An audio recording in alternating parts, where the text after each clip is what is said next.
जा भाई। नेक्स्ट हम लोगों का टॉपिक आएगा अब पोजीशन वेक्टर। ये one of the most important vector है, बड़ा इस्तेमाल होता है इसका पूरे फिजिक्स में। क्या होता है आइए समझते हैं। To represent the position of a point in space with respect to origin we use the position vector. Space में कोई पॉइंट है, ऑरिजिन के रिस्पेक्ट में कहां पे कोई पॉइंट होगा ना पी, ये ऑरिजिन के रिस्पेक्ट में कहां पे, तो इस पी पॉइंट को दिखाने के लिए हम लोग किसका इस्तेमाल करते हैं, पोजीशन वेक्टर का इस्तेमाल करते हैं।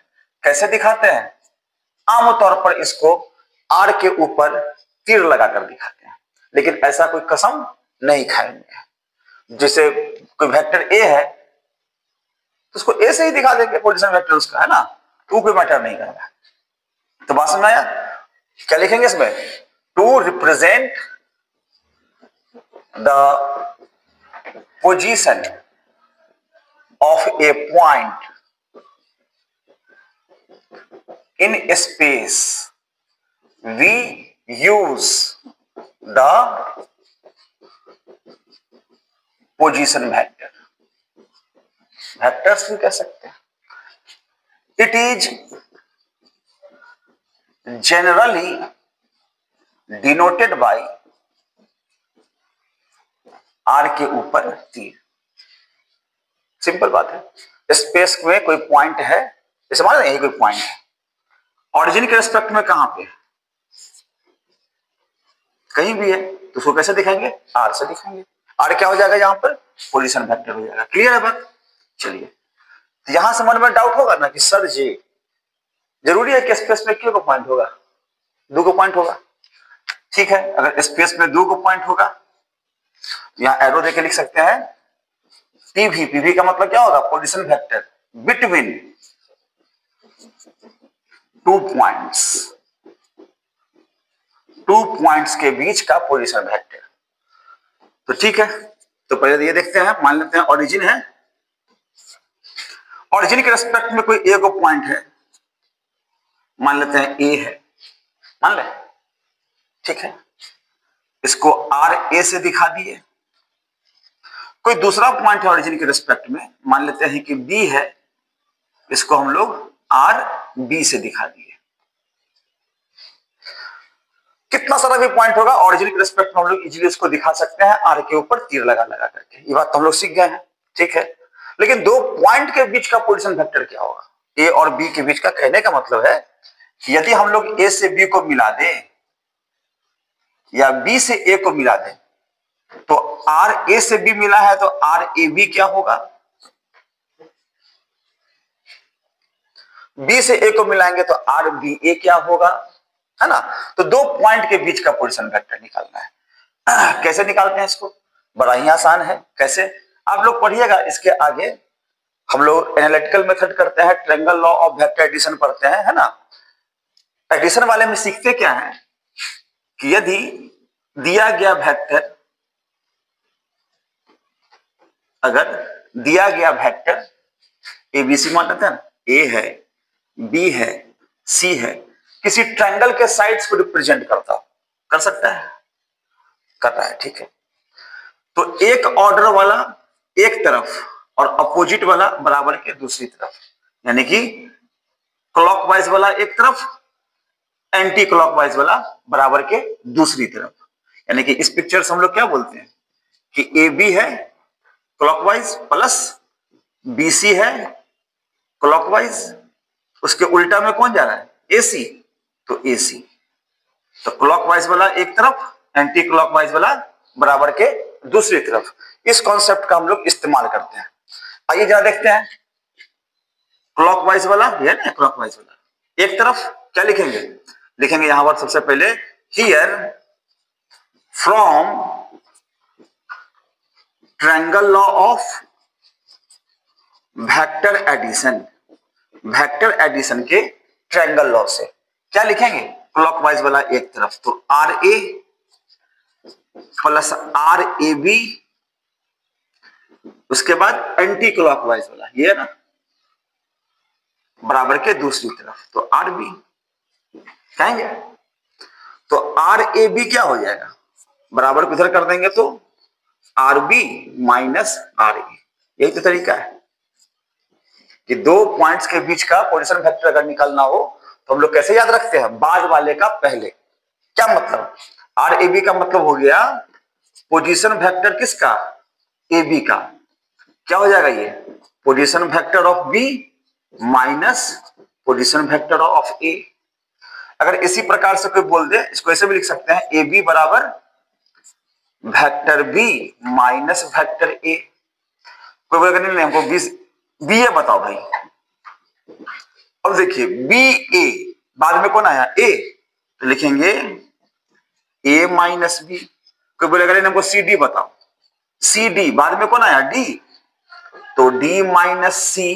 कोई बोलेगा पी क्यू बताओ भाई, पी क्यू क्या होगा, बाद में कौन आया, क्यू, तो Q minus P.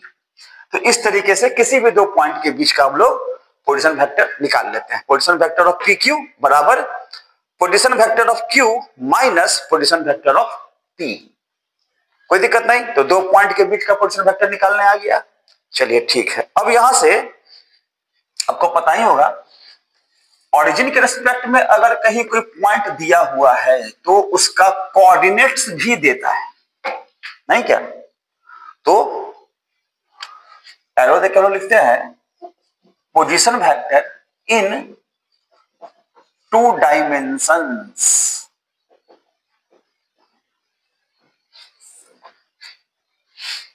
To dimension में पोजीशन वेक्टर, इसका कैसे निकालेंगे, तो आइए देखते हैं। दो डायमेंशन मान लेते हैं, एक है एक्स एक्सिस और दूसरा है वाई एक्सिस। ये हो गया आपका ऑरिजिन। ऑरिजिन से कोई पॉइंट है P जिसका कोऑर्डिनेट्स कितना दिया हुआ है, एक्स वाई। ठीक, कोऑर्डिनेट्स कितना दिया हुआ है, एक्स वाई कोऑर्डिनेट दिया हुआ है। अच्छी बात है सर। तो अब क्या होगा, तो करेंगे क्या, इस बात को लैंग्वेज में ले सकते हैं कि let the coordinates of a point P given in space is xy with respect to origin। इसको r से दिखा देते हैं। Then drop a perpendicular PM and PN on x and y axis respectively। क्या किया हम लोग, कोई कोऑर्डिनेट अगर दिया हुआ था दो डायमेंशन में, दो कोऑर्डिनेट देगा ना दो डायमेंशन में, एक्स वाई दे दिया मान लेते हैं, तो उस पॉइंट से एक परपेंडिकुलर डाल दिए एक्स एक्सिस पर, उस पॉइंट से एक परपेंडिकुलर डाल दिए कहां पर, वाई एक्सिस पर।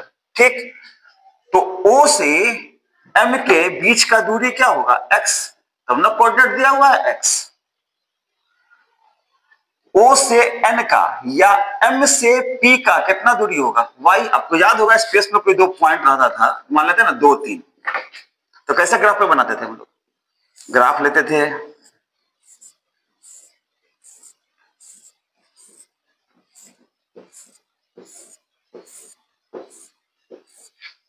लेते थे ग्राफ, कहीं पे ऑरिजिन चुन लेते थे हम लोग। ऑरिजिन इधर वाला होता था एक्स एक्सिस, ऊपर वाला होता था वाई एक्सिस।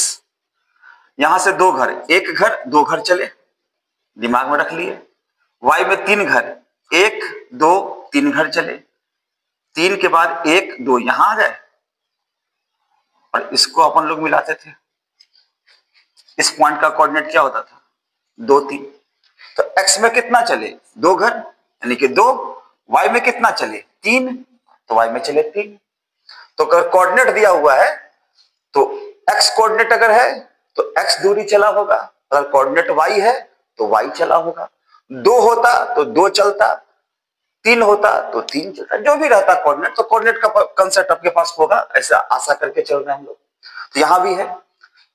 अब यहां से जब दिया हुआ है तभी जस्ट हम लोग समझे हैं ट्रायंगल लॉ, एरो बनाते हैं। पी पॉइंट तक कैसे कैसे पहुंच सकते हैं सर, पी पॉइंट से डायरेक्ट पहुंच सकते हैं, ओ से पी एक तरीका, दूसरा कि ओ से एम जाएंगे और एम से फिर पी पर चले जाएंगे, तीसरा तरीका ओ से एन पर जाएंगे और तब एन से पी पर जाएंगे। तो किसी एक ट्रायंगल में लगा लो भाई, इन ट्रायंगल पी ओ एम लगाते हैं या पी ओ एन, कोई एक लगाते हैं। तो एक ऑर्डर वाला, यानी कि ये जो आपका चलेगा क्लॉकवाइज वाला ओपी कितना लिखेंगे हम लोग, एक ऑर्डर वाला बराबर के दूसरे तरफ क्या लिखेंगे, एंटी क्लॉकवाइज वाला, तो ओएम प्लस एमपी लिखेंगे।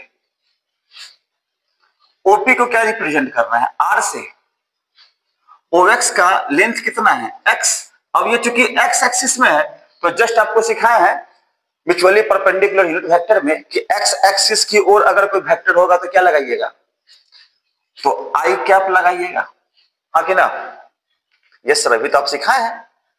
एक्स एक्सिस की ओर अगर कोई वेक्टर होता है तो हम लोग आई कैप लगाते हैं। एमपी ये वाई है क्या, किस एक्सिस की ओर, तो वाई के ही ना पैरेलल हुआ, तो जे कैप लगा देंगे। देखिए आ गया पोजीशन वेक्टर, कोऑर्डिनेट अगर दिया हुआ है तो पोजीशन वेक्टर आ गया। अब इसका लेंथ निकालते हैं, तो आर का मैग्नीट्यूड निकालेंगे, वेक्टर का लेंथ उसका मैग्नीट्यूड बतलाता है। तो ये लेंथ कैसे निकलेगा, ये तो राइट एंगल ट्रायंगल है, राइट एंगल ट्रायंगल में बेस कितना है इसका, एक्स, परपेंडिकुलर कितना है, वाई, तो आर बराबर क्या हो गया, under root x x square plus y square. ये हो गया आपका पोजीशन वेक्टर, ये हो गया मैग्नीट्यूड ऑफ पोजीशन वेक्टर। अब वेक्टर है तो डायरेक्शन भी होगा, तो इस एंगल को मान लेते हैं हम लोग क्या, थीटा। इस एंगल क्या मान ले, थीटा मान ले। ऑल्सो कर देते हैं, लिखते हैं tan थीटा बराबर, बताओ तो भाई, थीटा के सामने वाला perpendicular y by base x, तो कितना हो गया y by x. This implies theta is equal to tan inverse y by x. तो थीटा का वैल्यू आ गया। थीटा क्या बतला रहा है, थीटा बतला रहा है डायरेक्शन ऑफ पोजीशन वेक्टर। बात समझ में आया, नहीं सर खूब नहीं समझे, एकदम सिंपल है भाई। देख लो, कोई P है, स्पेस में कोई पॉइंट है, कोऑर्डिनेट दिया हुआ है इसका 3 4, हो सकता है, तो इसका पोजीशन वेक्टर पूछेगा, बोलेगा फाइंड द पोजीशन वेक्टर। कैसे निकालेंगे, तो वेक्टर P है तो P ले लेते, वेक्टर P कितना हो गया, 3i cap plus 4j cap. बोलेगा नहीं इसका मैग्नीट्यूड बताओ, तो बता दीजिए, अब ये तो सिखाए थे, आई वाले का स्क्वायर प्लस जे वाले का स्क्वायर, 9 प्लस 16 अंडर रूट 25, तो आ गया 5 यूनिट, मीटर में होगा तो मीटर, जिसमें भी। डायरेक्शन का बात करेंगे तो थीटा क्या हो जाएगा, tan इनवर्स, क्या लिखते हैं, जे कंपोनेंट, जे वाला कितना है यहां पर 4, बाई आई कंपोनेंट, आई वाला कितना है 3, तो थीटा बराबर क्या हो गया, tan इनवर्स 4/3। कितना सिंपल। तो अगर स्पेस के किसी पॉइंट का आपके पास कोऑर्डिनेट दिया गया हो तो आप उसका पोजीशन वेक्टर 2 डायमेंशन में होगा या 3 डायमेंशन में होगा, है ना, उसका पोजीशन वेक्टर आप लोग चुटकियों में निकाल सकते हैं। बस इस थ्योरी को ध्यान रखना। कुछ और एग्जांपल्स दिखाते हैं, अभी तो एग्जांपल जितना करेंगे कॉन्सेप्ट उतना ज्यादा क्लियर रहेगा, ऐसा मेरा मानना है। शायद मेरे इस विचार से आप लोग भी इत्तेफाक रखते हो, ठीक ना।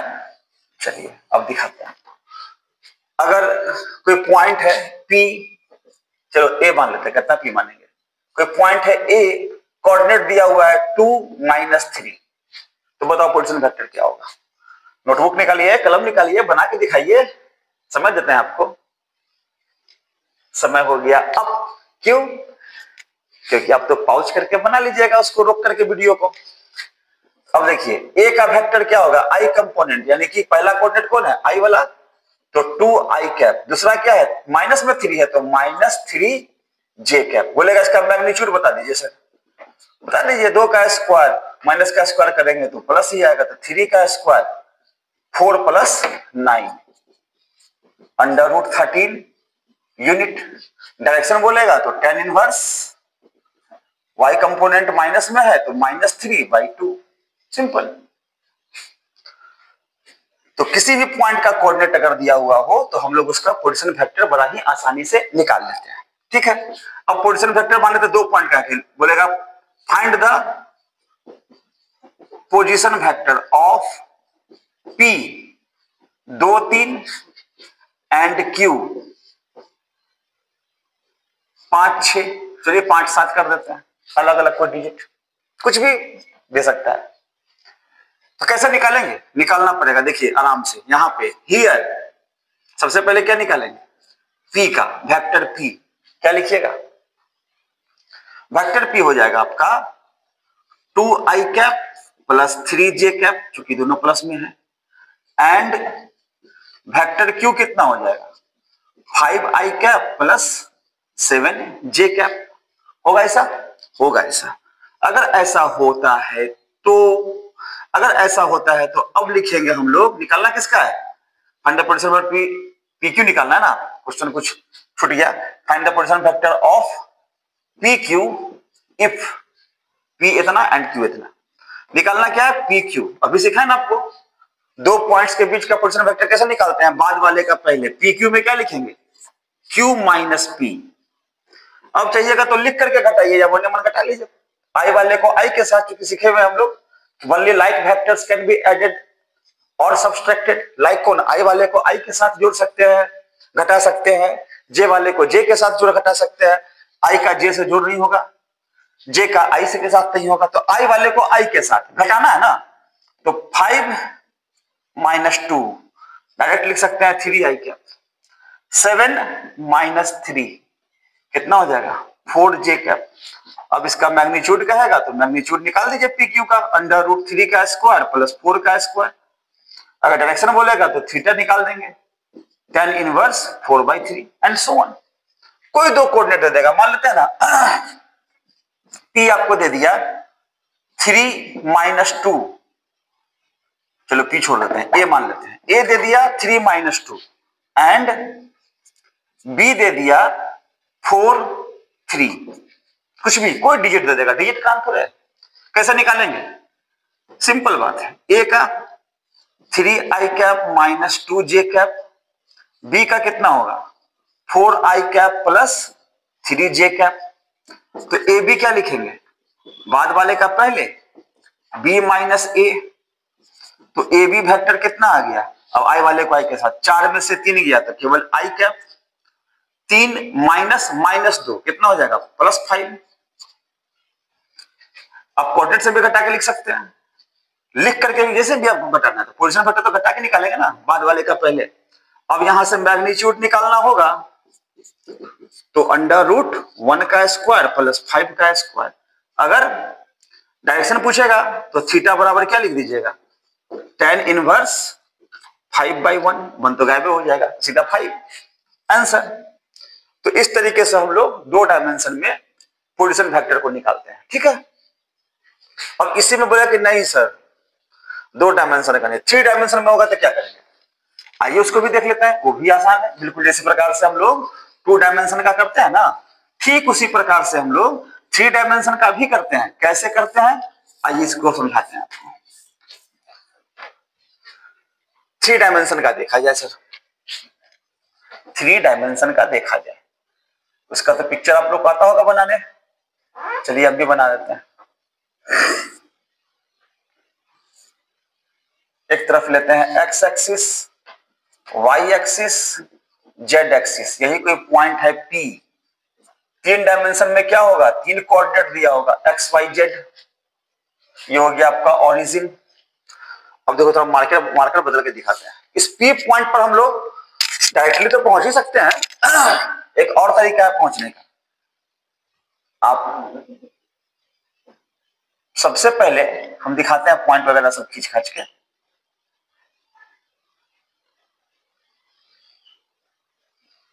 एरो बनाएंगे तो ज्यादा क्लियर हो जाएगा। क्यू, ओ से पहले क्यू पे आप आ जाइए।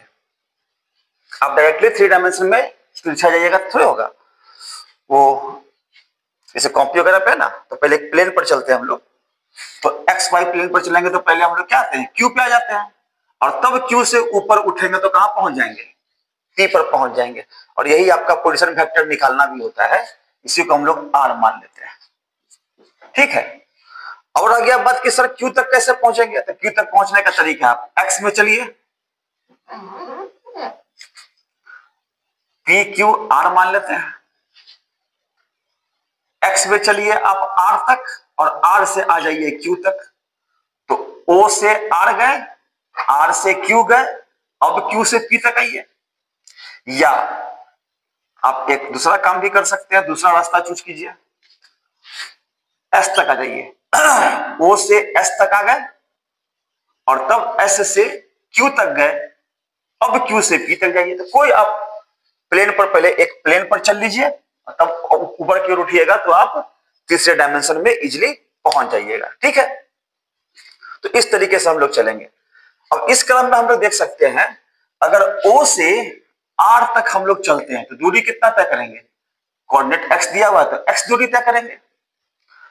आर से क्यू तक चलते हैं तो दूरी कितना तय करेंगे, क्योंकि ये तो जेड एक्सिस की ओर है ना, तो जेड एक्सिस की ओर है तो जेड लिख देते हैं, पैरेलल है, या फिर इसको जेड कर देते हैं, इसको एक्स कर लेते हैं, आमने सामने कर सकते हैं। तो एक प्लेन पर पहले चलते हैं, तो यहां लिख सकते हैं हियर इन ट्रायंगल, किसमें चल जाए, किसी में, या तो ओ एस क्यू में चलते हैं या ओ आर क्यू में चलते हैं, किसी में ओ आर क्यू लेते हैं। चलो इस वाले ट्रायंगल को एक ऑर्डर वाला एक तरफ, यानी कि ओ क्यू वेक्टर एक तरफ, उल्टा वाला O R plus R Q, O R plus R Q बराबर के दूसरी तरफ, एक साथ एक ऑर्डर में ओ से आर, आर से क्यू, उसके उल्टा में ओ से क्यू, एक ऑर्डर वाला एक तरफ, अपोजिट वाला बराबर के दूसरी तरफ, या क्लॉकवाइज वाला एक तरफ और एंटी क्लॉकवाइज वाला बराबर के दूसरी तरफ। वैल्यू डाल दें, तो ओ क्यू को तो कुछ लिए नहीं है तो ओ क्यू छोड़ देते हैं।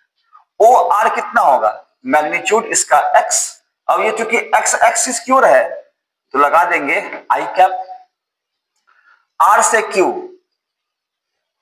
इसका लेंथ जेड है तो जेड ले लेंगे, अब चूंकि ये जेड एक्सिस की ओर है तो लगा देंगे क्या, के कैप। क्या इसको समीकरण एक मान ले, मान सकते हैं ना, मान सकते हैं। अगेन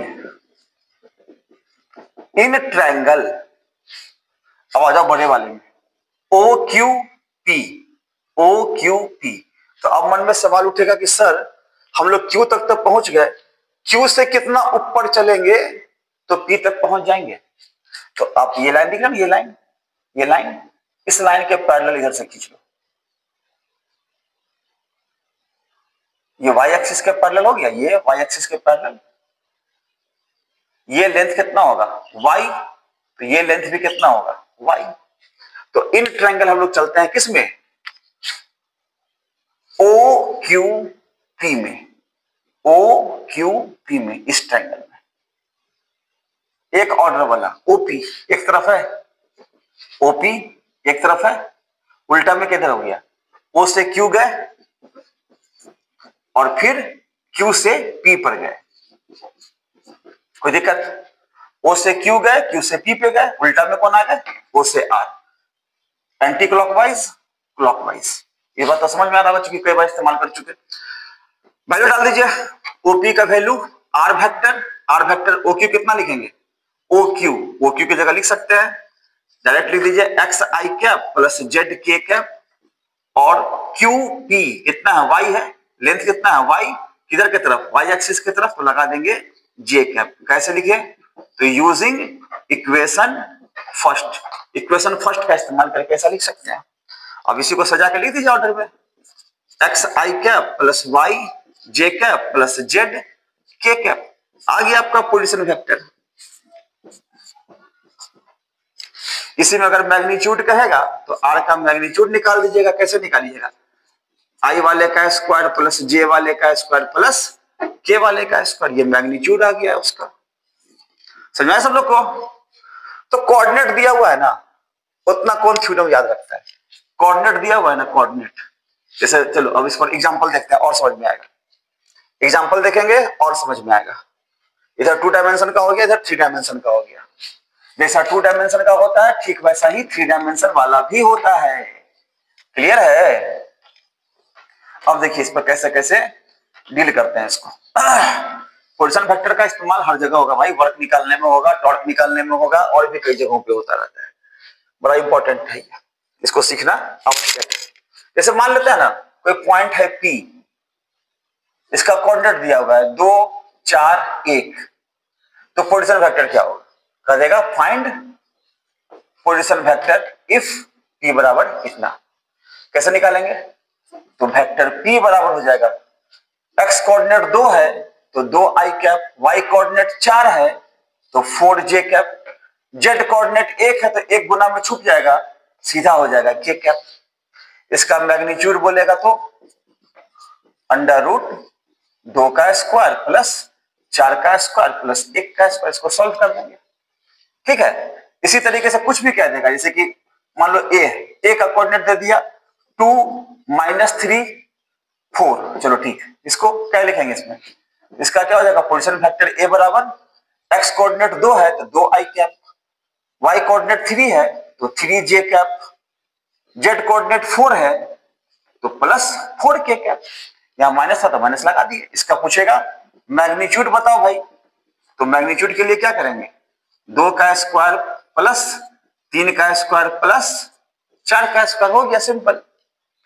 तो कोऑर्डिनेट दिया रहेगा, यहां भी कोऑर्डिनेट x y z है तो किस फॉर्म में लिखे? देखें x i cap, y j cap, z k cap. अब इसके जगह कोई डिजिट दिया हुआ है तो डिजिट के हिसाब से पुट करके, प्लस में है तो प्लस में, माइनस में है तो माइनस में, उसका मैग्नीट्यूड निकाल लेंगे। फिर 2 पॉइंट दिया रहेगा, क्वेश्चन क्या रहेगा? Find the position vector of, चलो ए बी लेते हैं, ए बी इफ ए दिया हुआ है 2 -1 3 एंड बी दिया हुआ है मान लो 4 3 -1।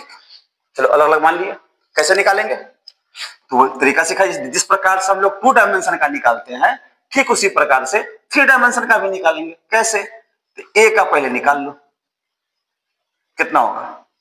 2i cap minus j cap है ना, -1 तो 1 गुना में छुप जाएगा, 3 है तो plus 3k cap, and b कितना होगा बताओ? 4i cap plus 3j cap -1 है, 1 गुना में छुप जाएगा तो -k कैप। कोऑर्डिनेट के अकॉर्डिंग a और b का पोजीशन वेक्टर लिख लिए। अब यहां से क्या करना है अपने लोग को? ए बी निकालना है। कैसे निकालेंगे? b माइनस ए, b माइनस ए। अब क्या होगा? b माइनस ए के लिए हम लोग, अब देखो b है, 4 में से 2 को घटाइए, लिख के भी घटा सकते हैं, ऐसे भी घटा सकते हैं। i वाले को i के साथ घटाएंगे, j वाले को j के साथ, k वाले को k के साथ। तो 4 वाले के साथ 2 घट गया तो 2i cap, 3 minus minus plus, तो 3 या 1 4j कैप, -1 -3 -4 k कैप हो गया। इसका मैग्नीट्यूड बोलेगा तो मोड लगा के निकाल दीजिए, 2 का स्क्वायर प्लस 4 का स्क्वायर प्लस 4 का स्क्वायर, जो भी होगा इसका आंसर होगा। आई होप कि पोजीशन वेक्टर आपको समझ में आया होगा, क्योंकि position vector one of the most important type of vector है, जिसका इस्तेमाल हम लोग कई बार करते हैं, कई जगहों पर, जिसके कई सारे टॉपिक्स को डील करने के लिए करते हैं। चाहे वो 12th का सिलेबस में हो, 11th के सिलेबस में तो डिट्टो वर्क निकालना हो, टॉर्क निकालना हो, एंगुलर मोमेंटम निकालना हो, वहां सब इन सबों का इस्तेमाल आपको आएगा ही आएगा, ठीक है। इवन 12th में भी पोजीशन वेक्टर का बहुत ही काम पड़ता है। उम्मीद करते हैं ये अच्छे से आपको समझ में आया होगा। नहीं समझ में आया तो आप 1-2 बार इस वीडियो को दोबारा देखिए। कोई डाउट लगता है तो कमेंट सेक्शन में जाकर आप प्लीज कमेंट भी कीजिए, आपके कमेंट का हमें इंतजार रहेगा। वीडियो अच्छा लगा हो तो प्लीज इसको लाइक कीजिए, शेयर कीजिए और कुछ कमेंट भी कर दीजिए, जिससे मोटिवेशन मिले, ठीक है। मिलते हैं आपके साथ फिर अगले वीडियो में, तब तक के लिए थैंक यू।